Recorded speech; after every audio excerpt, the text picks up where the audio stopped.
Okay, God, it's been forever. I actually had to ask somebody for an idea.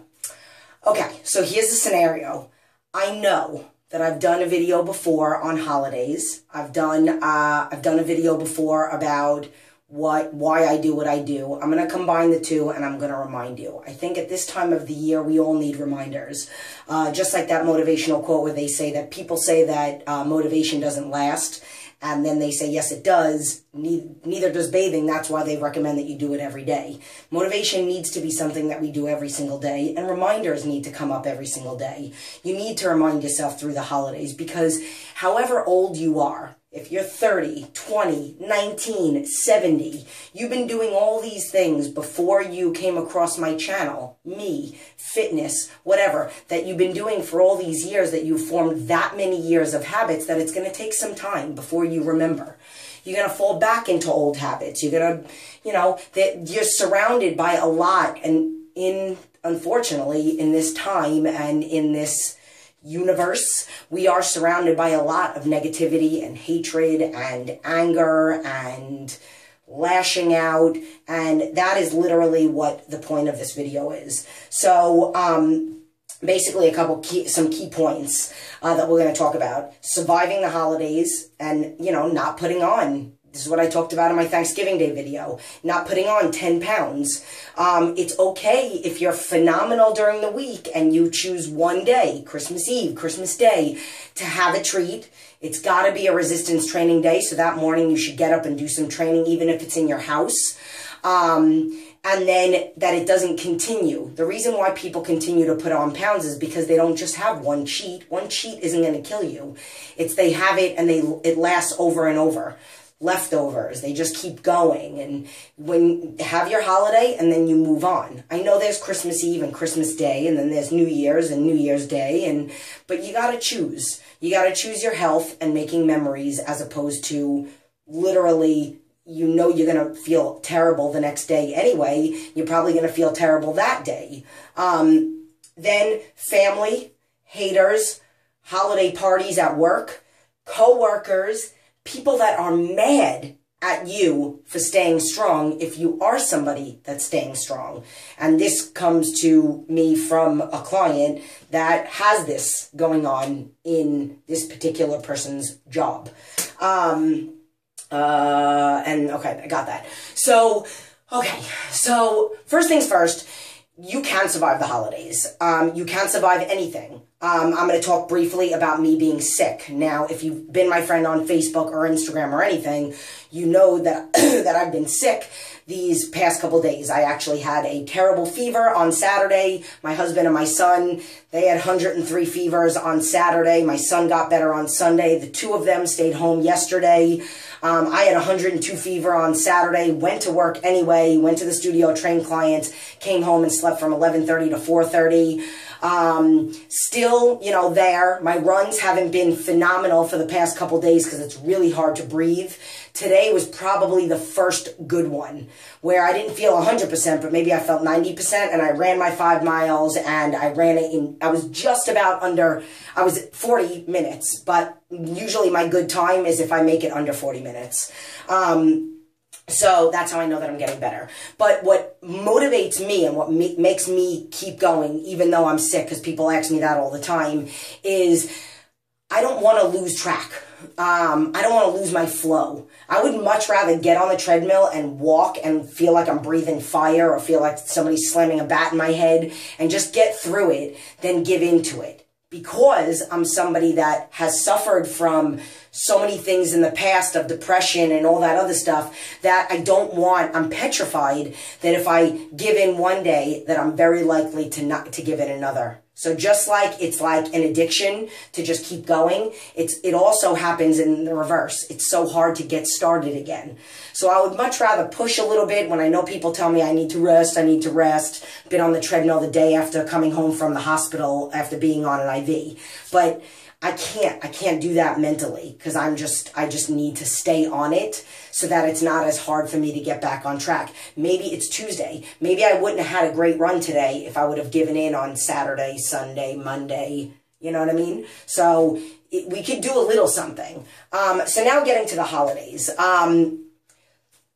You have to understand that people don't understand your journey if you're on it. If you're on it and you're doing good on it, what is going to keep you motivated and keep you going? Your results. I mean, that's the reason why I do what I do, but why, if you aren't with me, why you need to do what you need to do. You need to take pictures of yourself every now and then. You need to do weigh-ins once a week. Don't do them on a weekday. Stress levels are higher during the week. That's why I tell my clients no weighing in on the weekday and no sneaking in a weigh-in without letting me know, only on Saturdays.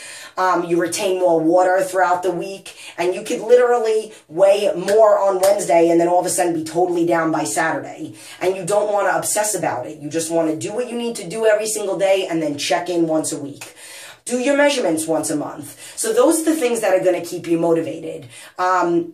Find something to keep you motivated on the holidays. So, you know, you got to work hard to get up to the holiday. You got to maybe pick a dress that you want to get in, and then you want to try on that dress the day after a holiday. You want to try it on every single day until the holidays are over to make sure that you stay in it, or that it fits a little bit tight the day after a cheat, but then it doesn't still fit tighter and tighter and tighter as the days go on.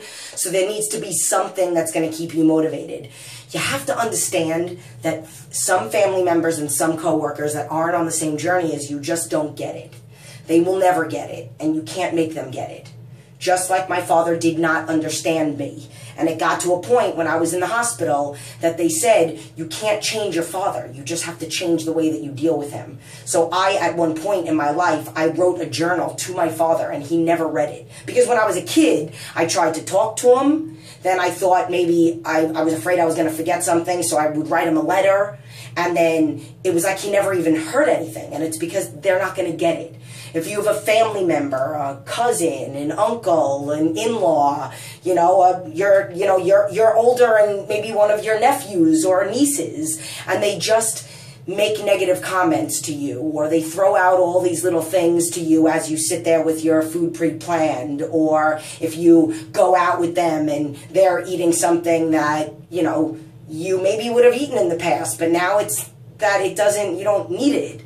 Maybe they make little comments or little digs about that. But what they don't understand is that it's not that you're not living life to the fullest because you're not eating a Reese's Peanut Butter Cup. It's that a Reese's Peanut Butter Cup is going to give you a stomach ache and overall make you feel like crap. And if you were somebody that suffered from migraines, now you don't anymore, and you want to keep that flow.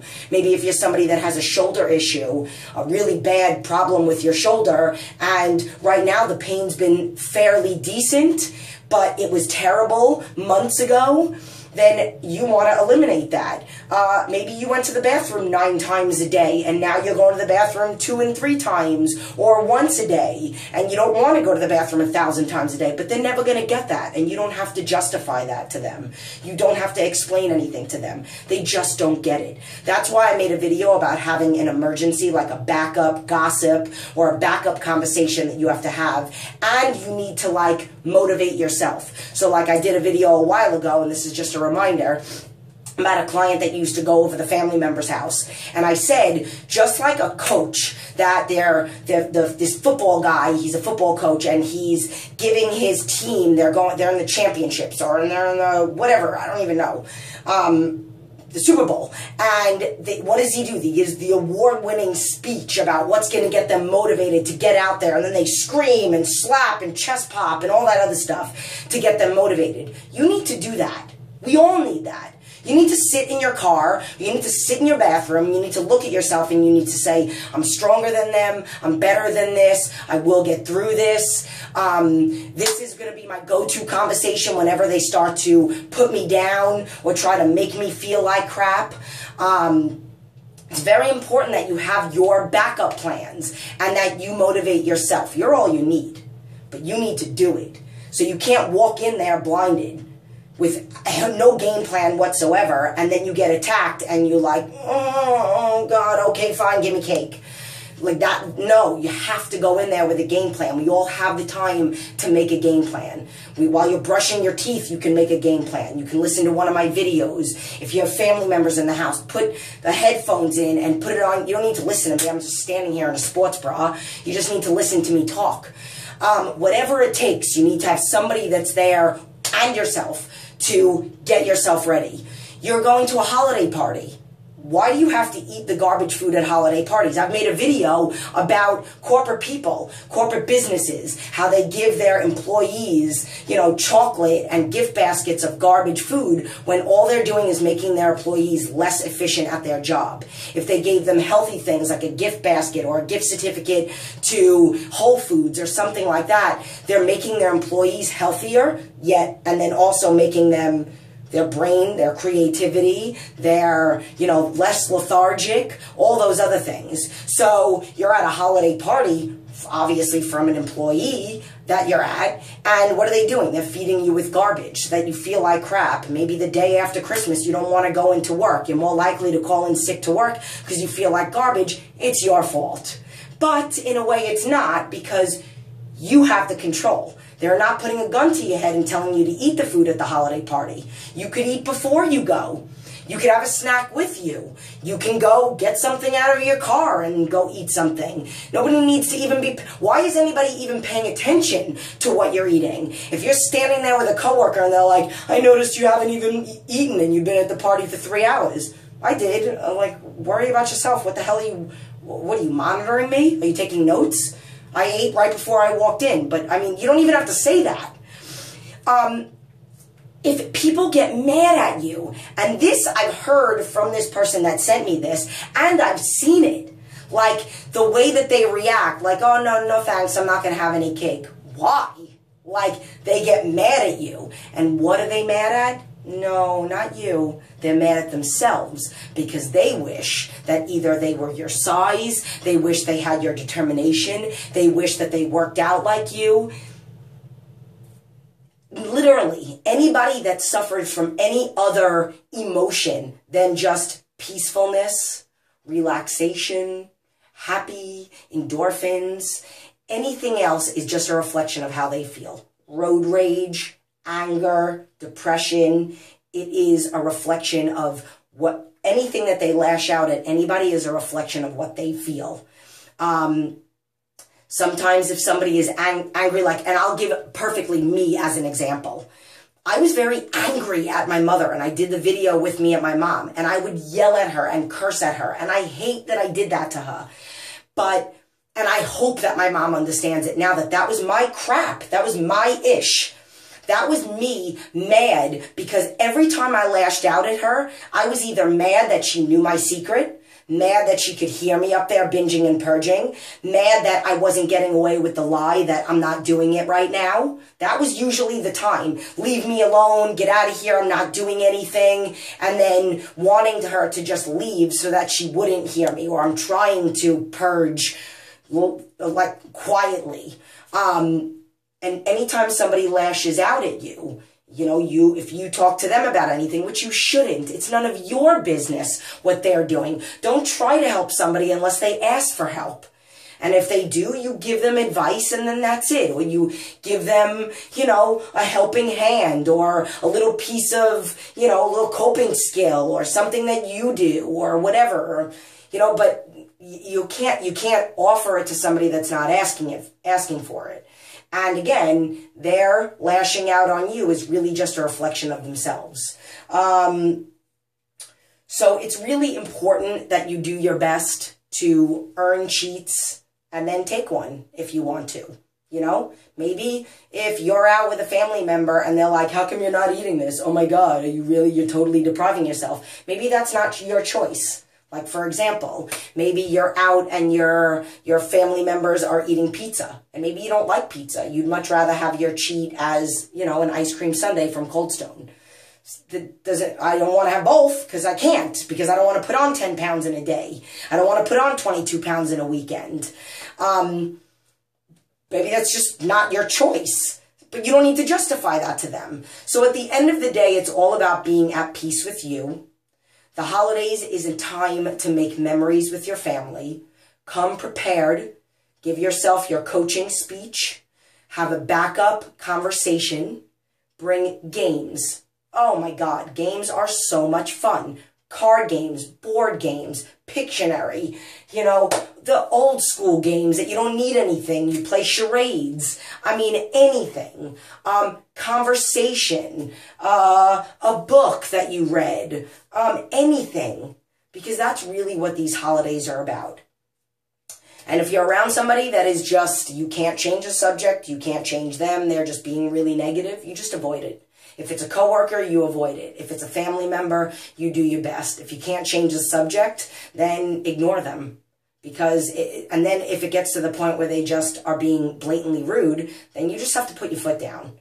Listen, I don't want to talk about it. I've been trying to change the subject. You're coming at me. It's none of your business what I do. That's it. And you put your foot down. You are strong enough to do that. And you need to believe in yourself. Whoa, 15 minutes. Gonna take forever, but I hope this helps somebody. Make memories, enjoy, and I love you.